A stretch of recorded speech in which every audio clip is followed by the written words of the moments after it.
Olá, bem-vindo, bem-vinda. Essa é a nossa aula 130 do estudo básico de Espiritismo.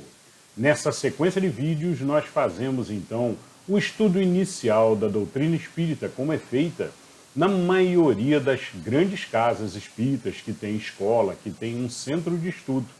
Nós fazemos também aqui a leitura do livro dos Espíritos, que é o primeiro livro, esse que aparece aqui do lado. O primeiro livro compilado por Allan Kardec. Foi o primeiro livro e contém, então, os fundamentos da doutrina espírita. Toda essa história sobre como surgiu o Espiritismo, quem foi Allan Kardec e os fundamentos da doutrina espírita, nós contamos na aula 1. A aula 1 tem o título, O que é o Espiritismo?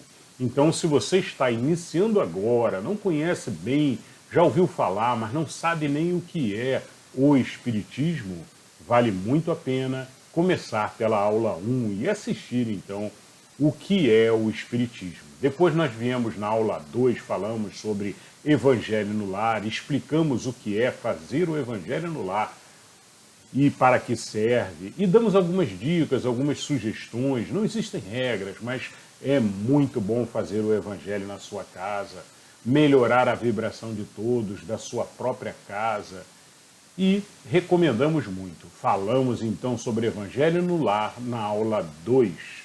E aí depois viemos na aula 3, na aula 4, na aula 5, e já estamos na aula 130. E toda a aula nós lemos um conjuntinho de perguntas e respostas que Kardec fez e respostas que ele recebeu da espiritualidade. Toda a aula lemos com linguagem simples, fazemos um entendimento, a compreensão e seguimos o nosso estudo. Então você está super convidado para seguir nessa jornada. Já estamos chegando no final, tem muita aula boa que já passamos, que vale a pena você vir na sequência e estudando. Bom, essa é a aula 130 então. Nós sempre fazemos também a leitura de um livro de abertura, é o nosso momento Reforma Íntima. E estamos utilizando então o livro Caminho, Verdade e Vida, esse livro maravilhoso do Espírito Emmanuel, psicografado pelo Chico. Fazemos a leitura, a compreensão e retiramos, então, o aprendizado para colocar em prática no nosso dia a dia. Fundamental colocar em prática, não basta estudar, né? Estudar é sempre muito bom, é maravilhoso porque nos dá aprendizado, mas precisamos sempre pensar em colocar em prática. E é isso que fazemos no momento inicial. Hoje, no Caminho, Verdade e Vida, leremos uma página com o título Verdades e Fantasias. E no Livro dos Espíritos, estamos na parte 4ª, falando sobre as esperanças e consolações.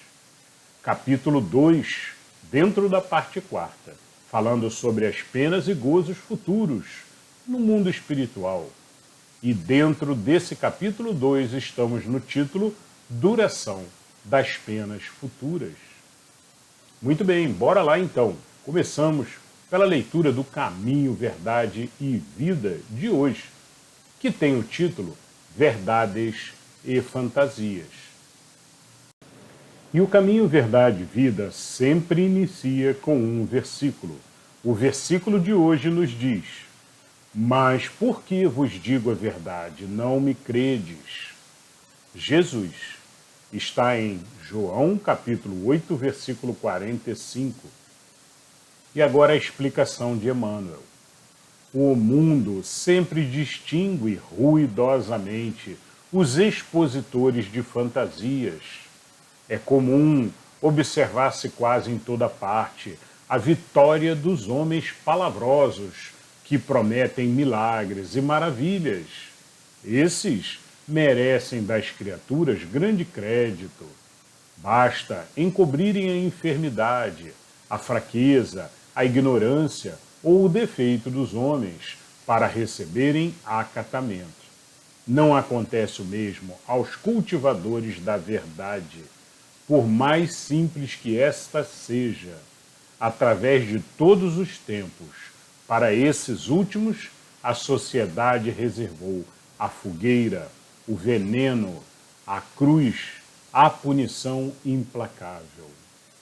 Tentando fugir à angustiosa situação espiritual que lhe é própria, inventou o homem a buena dicha. Os adivinhadores, impondo, contudo, aos adivinhadores o disfarce dourado das realidades negras e duras, o charlatão mais hábil na fabricação de mentiras brilhantes será o senhor da clientela mais numerosa e lúcida. No intercâmbio com a esfera invisível, surge que os novos discípulos se precatem contra os perigos desse jaez. A técnica do elogio, a disposição de parecer melhor, o prurido de caminhar à frente dos outros, a presunção de convencer consciências alheias são grandes fantasias. É necessário não crer nisso, mas razoável é compreender que o serviço de iluminação é difícil, a principiar do esforço de regeneração de nós mesmos. Nem sempre os amigos da verdade são aceitos. Geralmente são considerados fanáticos ou mistificadores, mas, apesar de tudo, para nossa felicidade, faz-se preciso atender à verdade, enquanto é tempo. Muito bem, vamos agora ao entendimento, então, do texto, né? Nesse texto, Emmanuel comenta inicialmente que tem muitos que profetizam, que tentam fazer adivinhações, né? E são muito bem vistos pelo povo de uma maneira geral, né? Porque simulam ali curas, às vezes até, né? Como diz Emmanuel aqui, basta encobrirem a enfermidade, a fraqueza ou a ignorância ou o defeito dos homens para receberem acatamento, ou seja, para serem recebidos, então, como ali seres realmente ali especiais, né, que tem uma palavra especial para passar, né? Muitas vezes, nem isso, muitas vezes ali são seres ali que estão enganando mesmo o povo e acabam conseguindo enganar.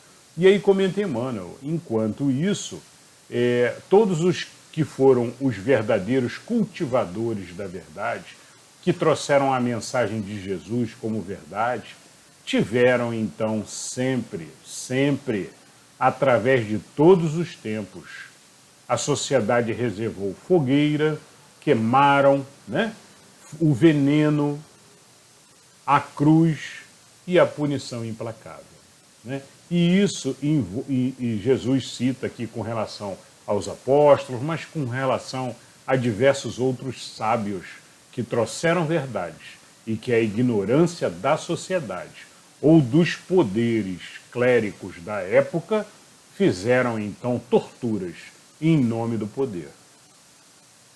Bom, então continua Emmanuel, né, tentando fugir à angustiosa situação espiritual que lhe é própria, inventou o homem os adivinhadores. Aí surgiram a época dos adivinhadores, que ganhavam dinheiro e cobraram, né?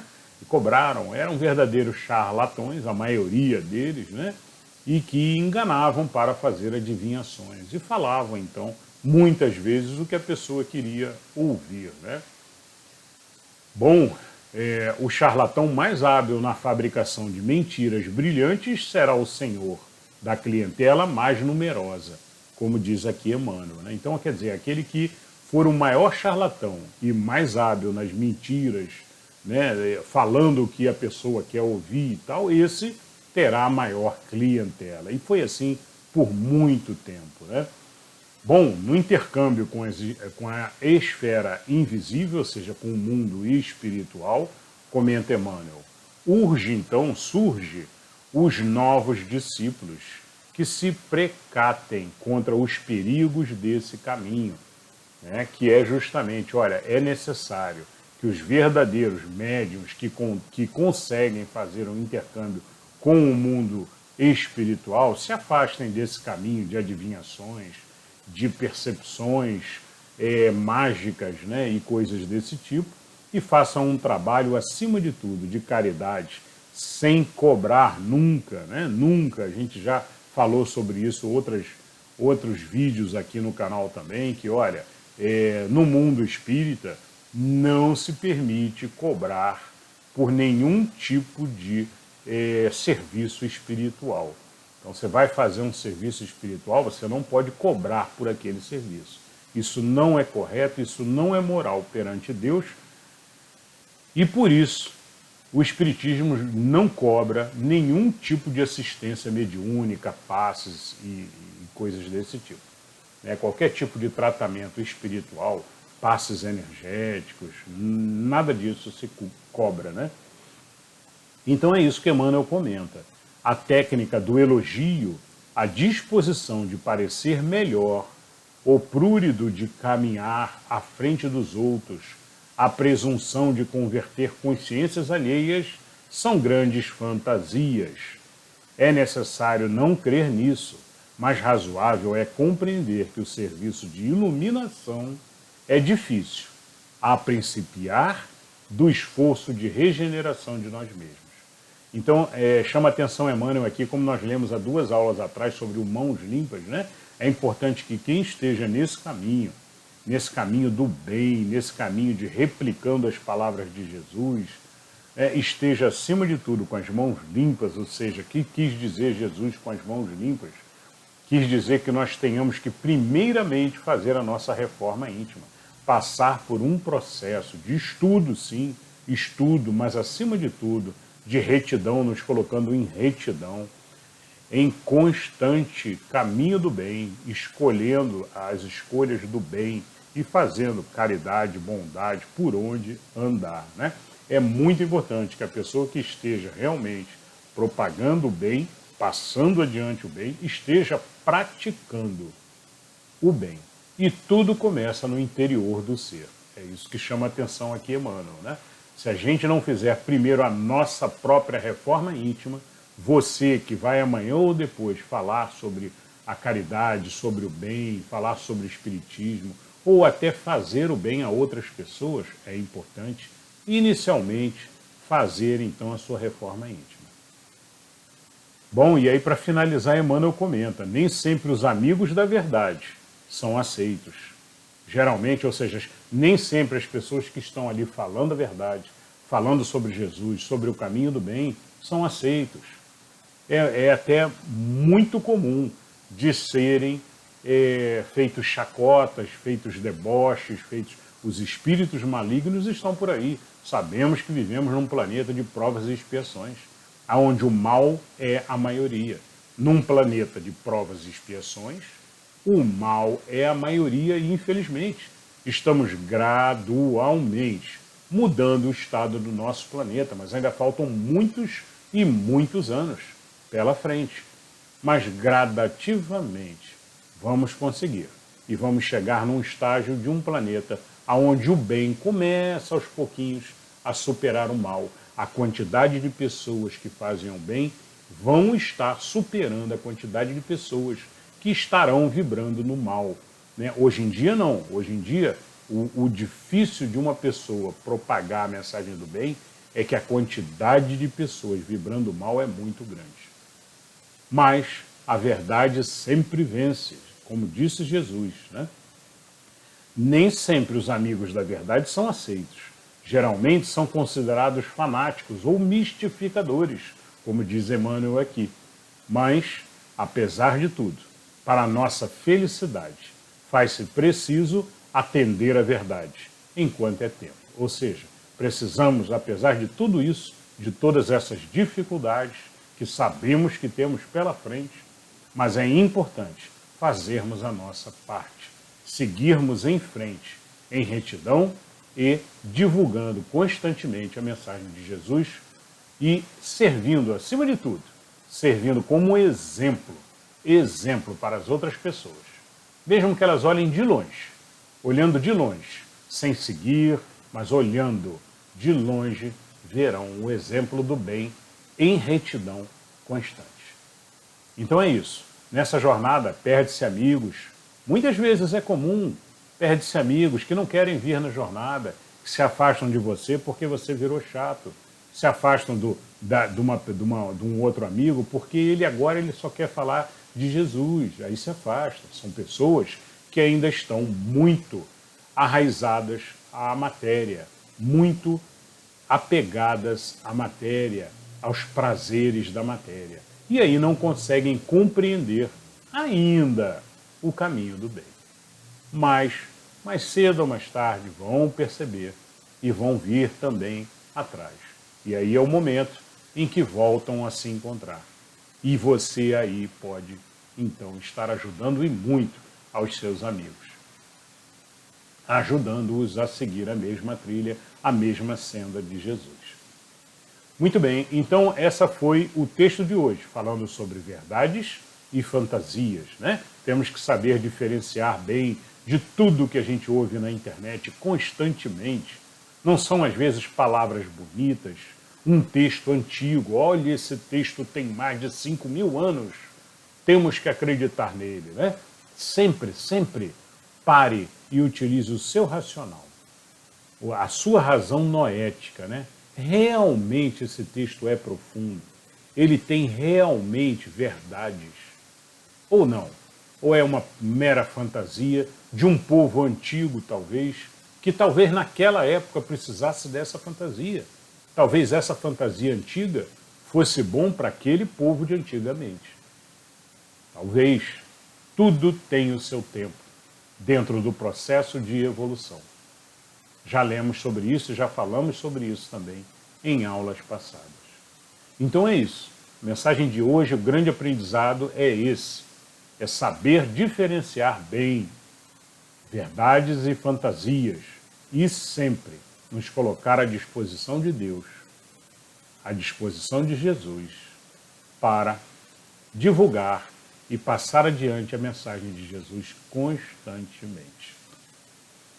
Muito bem, pessoal. Hoje foi um belíssimo texto, então, Verdades e Fantasias do Caminho, Verdade e Vida, né? Um livro maravilhoso, sempre com um conteúdo belíssimo. Agradecemos, como sempre fazemos, ao Espírito Emmanuel e ao Chico pela psicografia. Vamos agora, então, para a leitura do livro dos Espíritos de hoje. No livro dos Espíritos, como vemos aqui do lado, nesse quadrozinho azul, estamos, então, na parte quarta, no capítulo 2, dentro da parte quarta, falando sobre as penas e gozos futuros no mundo espiritual, as penalizações e prazeres do mundo espiritual. Muito bem, já falamos sobre todos esses tópicos aqui embaixo, em azul. E estamos hoje no Durações das Penas Futuras. Falaremos então e leremos e entenderemos da questão 1003 até a questão 1009. Bora lá então. Vamos à questão então 1003, a primeira pergunta de hoje. Kardec pergunta: é arbitrária ou sujeita a uma lei qualquer a duração dos sofrimentos do culpado na vida futura? Então Kardec pergunta, olha, é arbitrária ou ela está sujeita a uma lei, a duração do culpado na vida futura? Então Kardec está perguntando, olha, está sujeita a quanto tempo dura esse sofrimento na vida espiritual? Por quanto tempo o ser tem que sofrer enquanto ele for espírito e estiver aguardando naturalmente uma nova encarnação? Quanto dura esse sofrimento? E aí a resposta dos espíritos: Deus nunca obra caprichosamente e tudo no universo se rege por leis em que a sua sabedoria e a sua bondade se revelam. Então os espíritos voltam a deixar claro aqui que Deus nunca obra caprichosamente, né? E tudo tem a sua razão. Se ele está pagando algo, ele está pagando porque ele precisa aprender, acima de tudo. Precisa aprender. E os espíritos complementam. No universo, o universo se rege por leis, as leis divinas, que já lemos inclusive, já passamos pela sequência de leis. Bom, e que a sabedoria de Deus, então, e a sua bondade, então, estão constantemente atuando. Essa foi a resposta dos espíritos, né? Eu entendo daqui que, naturalmente, Deus está trabalhando com as suas leis constantemente para que o ser melhore. E se Deus amenizar uma determinada falta, ele não vai evoluir, ele não vai ter aprendido. Então, às vezes, Deus ameniza, menora um pouquinho aquele nosso sofrimento, quando está em excesso, a gente volta a se sentir bem, acalma, e aí depois volta de novo aquela dor lá na frente de novo. Por quê? Porque o ser ainda não fez o aprendizado. E como já lemos em questões anteriores, o próprio ser está atraindo para ele aquele sofrimento. Um ser com raiva, com muita raiva, ele fica o tempo inteiro achando que todos que estão em volta dele odeiam ele. Mas, na verdade, a raiva está dentro dele. Mas ele, como ele tem esse sentimento como natural, no estado atual dele, ele acha que todos ao seu redor querem o mal dele e odeiam ele também. E aí ele desconfia de tudo e de todos. Então imaginem o sofrimento que esse ser vive e vai continuar vivendo, enquanto não encontrar essa paz, esse momento de se livrar da raiva, se livrar do ego. Enquanto ele não conseguir isso, ele continua naquele sofrimento. O sofrimento está dentro dele. É importante compreendermos isso também. Bom, vamos à questão 1004 agora.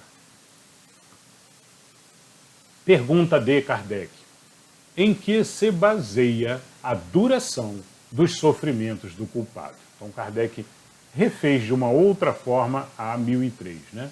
Em que se baseia a duração? Ou seja, como é que Deus calcula essa duração do culpado, né? Do sofrimento do ser culpado? E aí a resposta dos espíritos.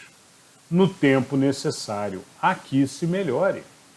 Ou seja, respondem os espíritos, o tempo suficiente para que ele melhore, para que ele evolua.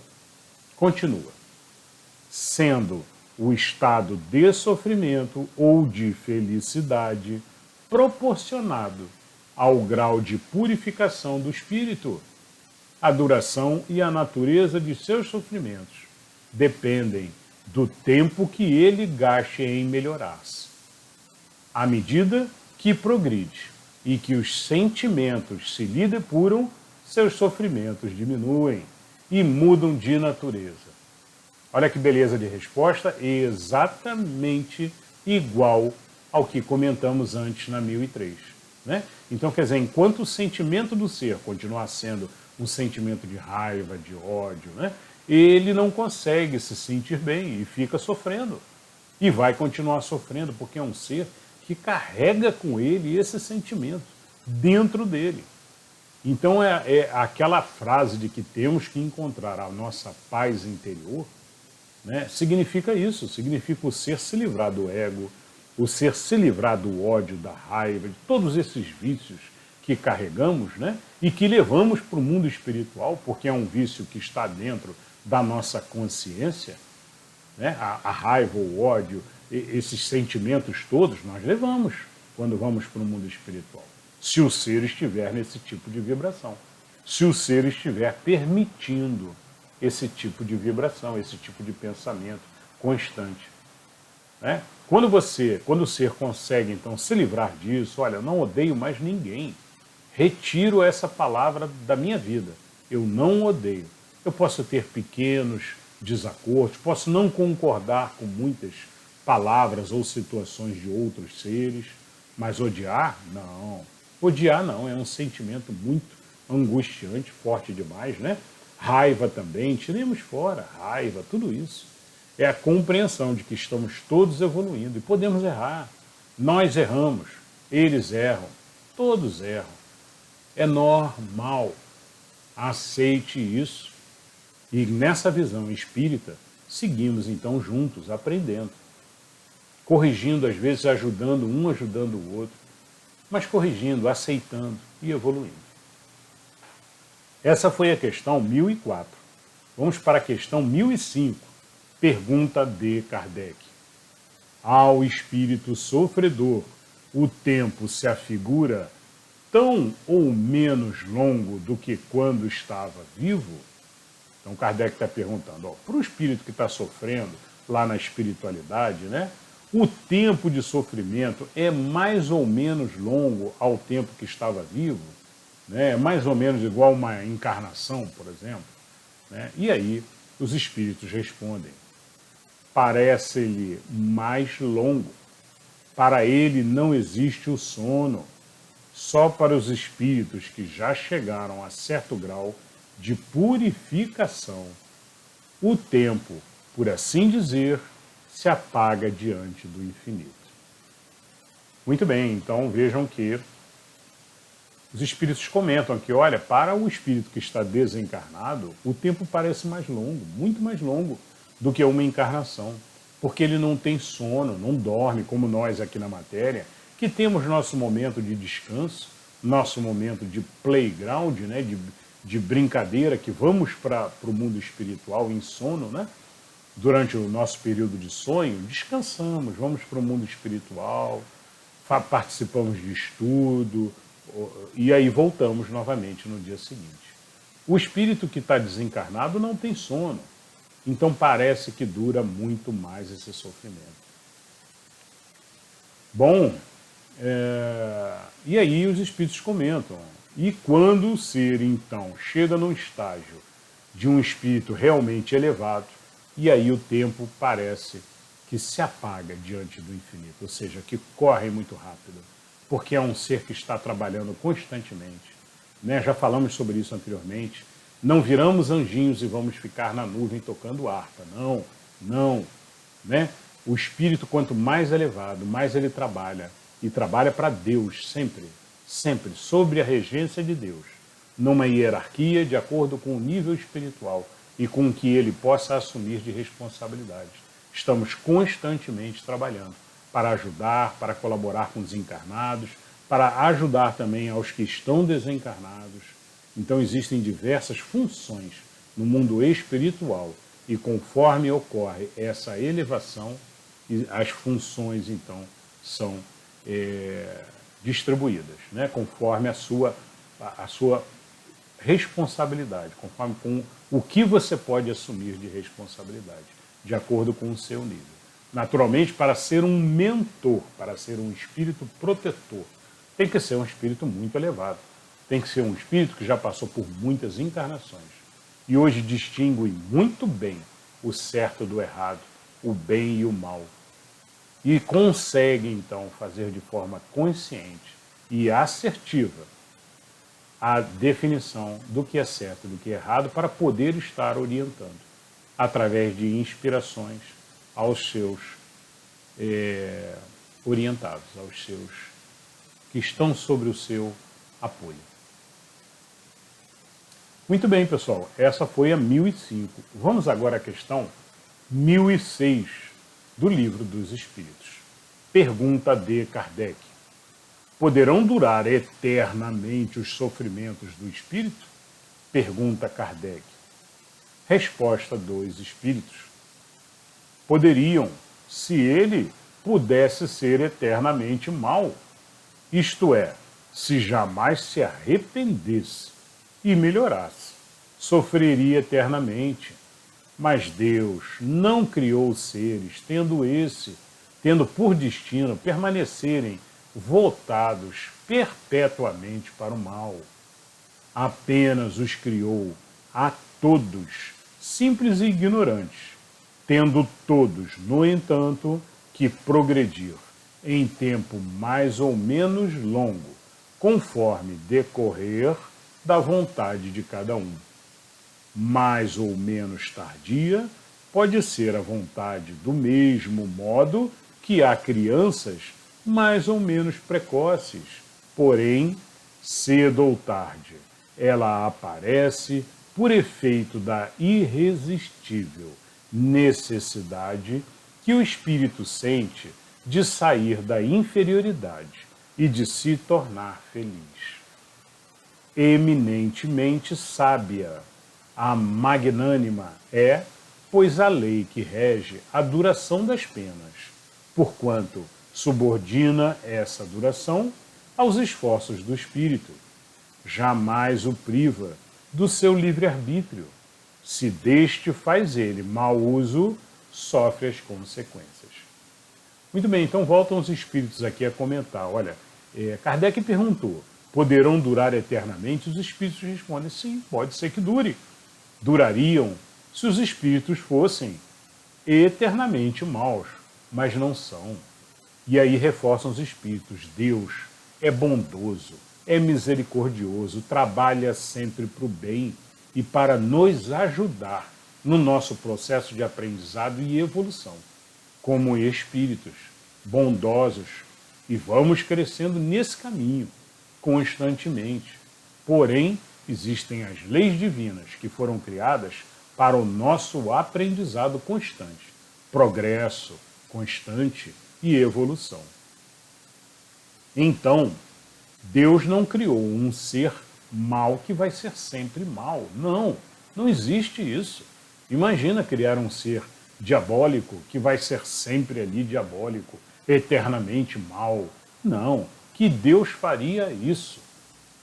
De forma alguma. Nosso Deus, bondoso, misericordioso, cria todos os seres iguais, ignorantes, com pouco conhecimento, e vão gradativamente amadurecendo seu aprendizado e escolhendo então o caminho do bem. Se demorarem 1, 2, 3 encarnações para escolherem o caminho do bem, continuam ali parados, não voltam atrás, mas continuam naquele sofrimento, passando por expiações, até que percebem que, olha, eu estou sofrendo porque eu tenho que aprender isso. Eu estou sofrendo porque me falta essa capacidade. Eu não percebi que eu não posso maltratar os outros. Então eu estou tendo que passar pelo mesmo que o outro passou, ou que eu fiz passar a alguém, para que eu faça o aprendizado. E aí, gradativamente, igual crianças que vão aprendendo no seu crescimento, vão aprendendo a escrever, vão aprendendo a nadar, vão aprendendo a andar de bicicleta, vão aprendendo a fazer várias coisas, né?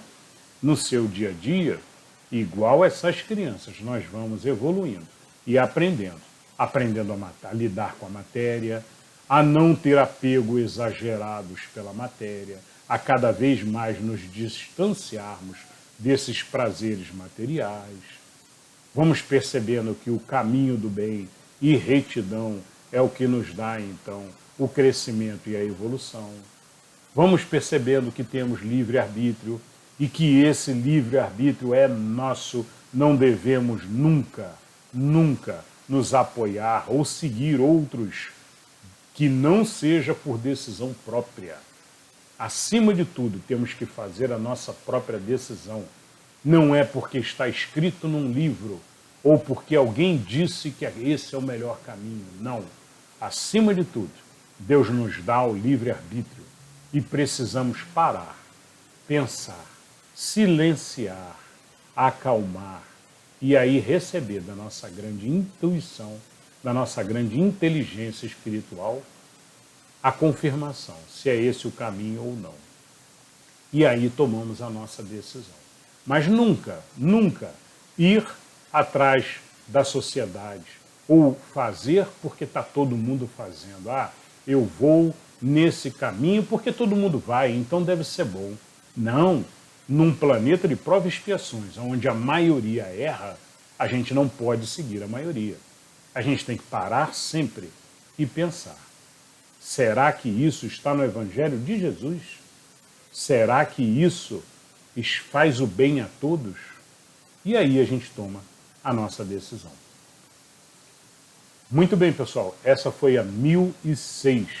Vamos agora a 1007, a questão 1007 do livro dos Espíritos. Pergunta de Kardec: haverá espíritos que nunca se arrependem? Resposta dos espíritos: há os de arrependimento muito tardio. Porém, pretender-se que nunca melhorarão fora negar a lei do progresso e dizer que a criança não pode tornar-se homem. Então, o que dizem os espíritos? Olha, não, de forma alguma, né? Tem alguns que atrasam um pouquinho, que ficam 1, 2, 3 encarnações e não saem do lugar. Não perceberam ainda o caminho que tem que tomar. E demoram, né? Mas demoram um pouco.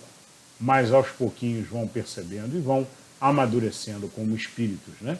E vão então tomando o caminho do bem, seguindo a senda de Jesus, seguindo sempre o caminho da retidão de Deus. Muito bem, haverá espíritos então que nunca se arrependem? E a resposta é não, não haverá. Né? Podem demorar um pouquinho, mas Deus está lá esperando sempre por nós. E alguns podem demorar, outros podem ir mais rapidinho, né? Mas a gente gradativamente, todos vão chegar lá. E vamos constantemente evoluindo. E ajudando aos outros que estão ao nosso redor na medida do possível. Muito bem, vamos agora à questão 1008 do Livro dos Espíritos. Pergunta de Kardec: depende sempre da vontade do espírito a duração das penas? Algumas não haverá que lhe sejam impostas por tempo determinado? Então, Kardec aqui está muito focado aqui no tempo de duração das penas, né? Quanto tempo leva, né? Como é que a gente identifica que vai acabar uma pena, né? Algumas dessas penas, né? Ela não haverá de lhe sejam impostas por um determinado tempo. Ou seja, olha, você vai ficar 3 anos sofrendo isso, depois acaba, né? Então é mais ou menos essa a pergunta de Kardec. E a resposta dos espíritos: sim, ao espírito podem ser impostas penas por determinado tempo, mas Deus, que só quer o bem de suas criaturas, acolhe sempre o arrependimento, e infrutífero jamais fica o desejo que o espírito manifeste de se melhorar. Então, a resposta dos espíritos é bem voltada, dizendo que, olha, Deus sempre acolhe, né? Principalmente os arrependimentos, quando o ser se mostra arrependido, com sinceridade, acima de tudo, não basta ser aquele arrependimento para sair daquela situação, não. Deus enxerga as nossas intenções, os nossos pensamentos, como já lemos em questões anteriores aqui do Livro dos Espíritos. Então, Deus enxerga o que estamos sentindo, as nossas verdadeiras sentimentos, né? Os nossos objetivos mais profundos, e consegue perceber se realmente há um arrependimento. Ele então vem ajudar. Mas muitas vezes ajuda, mas nós temos que mais à frente passar por uma determinada prova, uma determinada expiação, para realmente fazer o aprendizado, para que não se torne um arrependimento momentâneo e depois, mais adiante, o ser volte a cometer o mesmo mal. Bom, e os espíritos comentam, olha, o arrependimento e infrutífero jamais fica o desejo, e infrutífero jamais fica o desejo que o espírito manifeste de se melhorar. Então é muito importante também mostrarmos o desejo de melhorar. Como mostramos o desejo de melhorar? Estudando, trabalhando constantemente, assumindo o caminho do bem, fazendo caridade. São as formas como a gente mostra para Deus que queremos entrar no caminho do bem. Mesmo que ainda não tenhamos pego esse caminho do bem, mas a gente precisa constantemente estar trabalhando, mostrando. E aí Deus vem ajudando, vem colaborando, o seu mentor consegue se aproximar de forma mais fácil e direcionar, ajudar, sugerir constantemente. Bom, essa foi a 1008. Vamos agora à questão 1009. Bom, a pergunta 1009 é pequenininha, mas a resposta é longa. Vamos lá. Bom, vale a pena só comentar que a resposta 1008, bem como as anteriores, são de São Luís. Estão aqui com a assinatura São Luís. Vamos a 1009 agora. Pergunta de Kardec. Assim, as penas impostas jamais o são por toda a eternidade? Essa é a pergunta de Kardec. Olha, não existem penas impostas por toda a eternidade, né? E aí os espíritos respondem: interrogai o vosso bom senso, a vossa razão, e perguntai-lhes se uma condenação perpétua motivada por alguns momentos de erro, não seria a negação da bondade de Deus, que é, com efeito, a duração da vida, ainda quando de 100 anos em face da eternidade. Então os Espíritos comentam, olha, o que é uma vida de 100 anos ainda, que falemos de uma encarnação de 100 anos, comparado com uma eternidade. Uma eternidade, uma pena eterna, é uma coisa absurda, né? Falar em uma pena eterna. E aí continuam os Espíritos. Compreendeis bem esta palavra? Sofrimentos, torturas, sem fim, sem esperanças, por causa de algumas faltas? O vosso juízo não repele semelhante ideia? Perguntam os Espíritos. Que os antigos tenham considerado o Senhor do Universo um Deus terrível, cioso e vingativo, concebe-se. Na ignorância em que se achavam, atribuíam a divindade às paixões dos homens.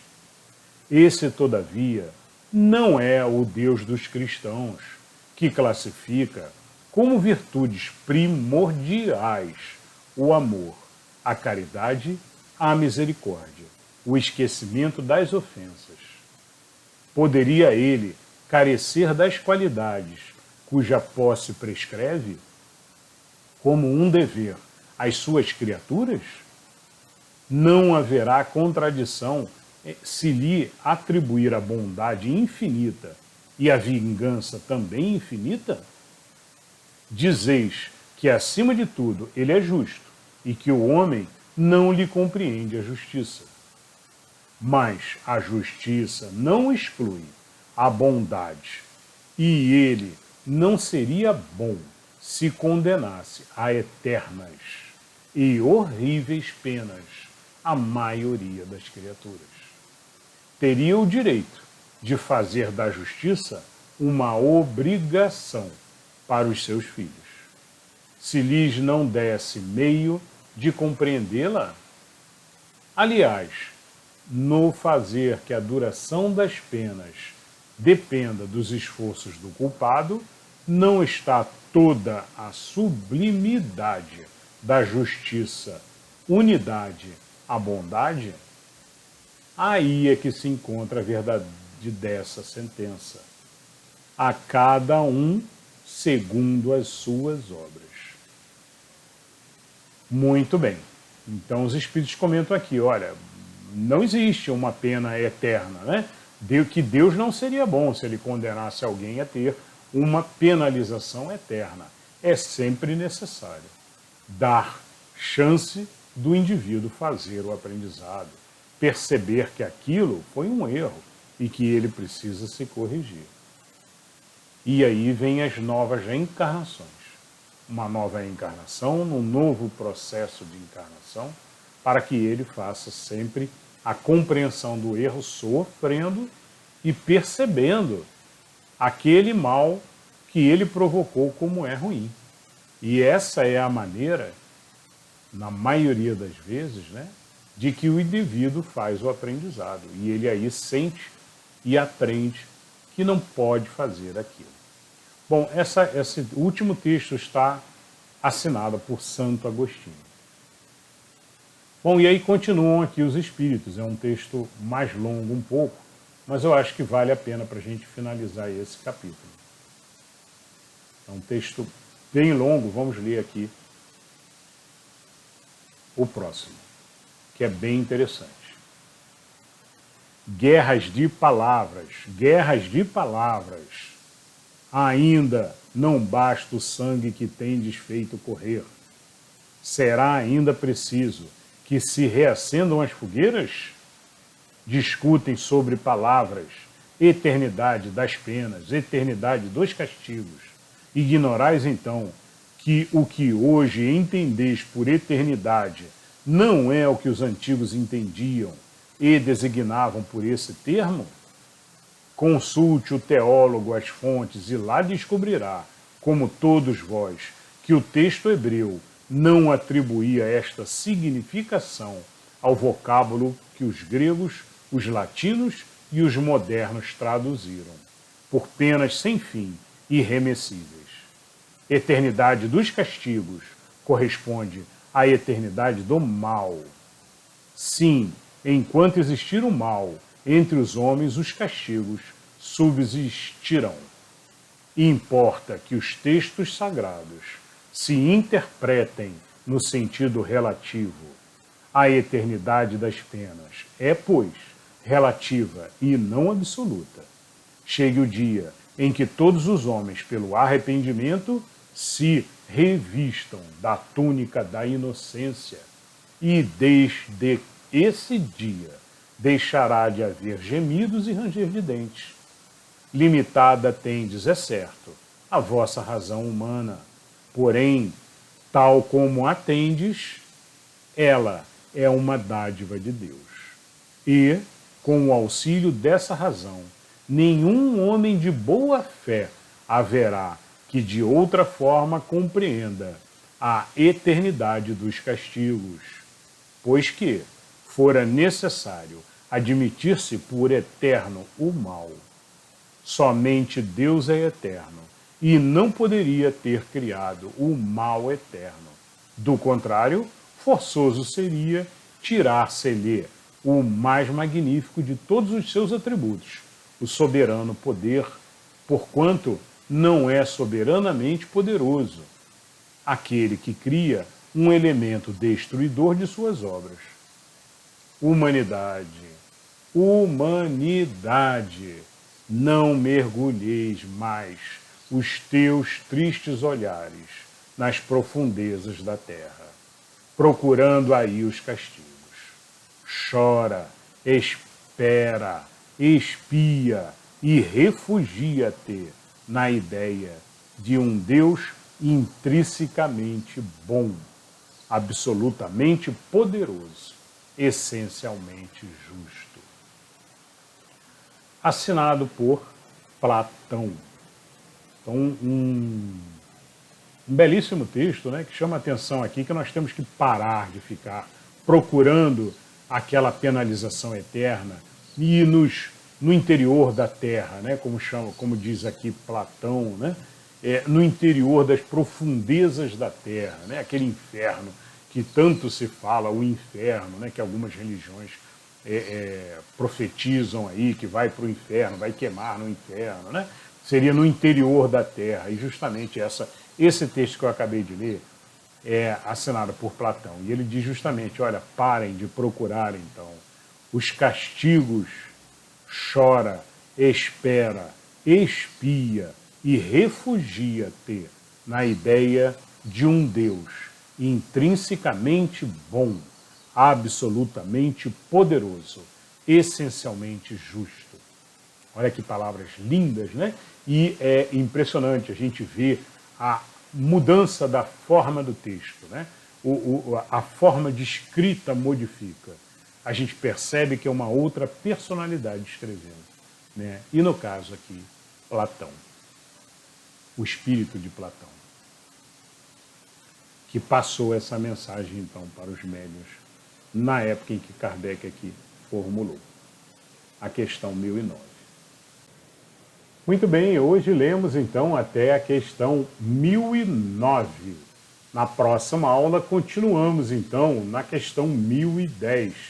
Espero que você tenha gostado e, como disse Jesus, que aquele que busca nunca cesse de buscar até ter encontrado. seguimos na procura da senda de Jesus, seguindo o caminho de Jesus, o caminho do bem, constantemente. Nos vemos, então, na próxima aula. Até lá!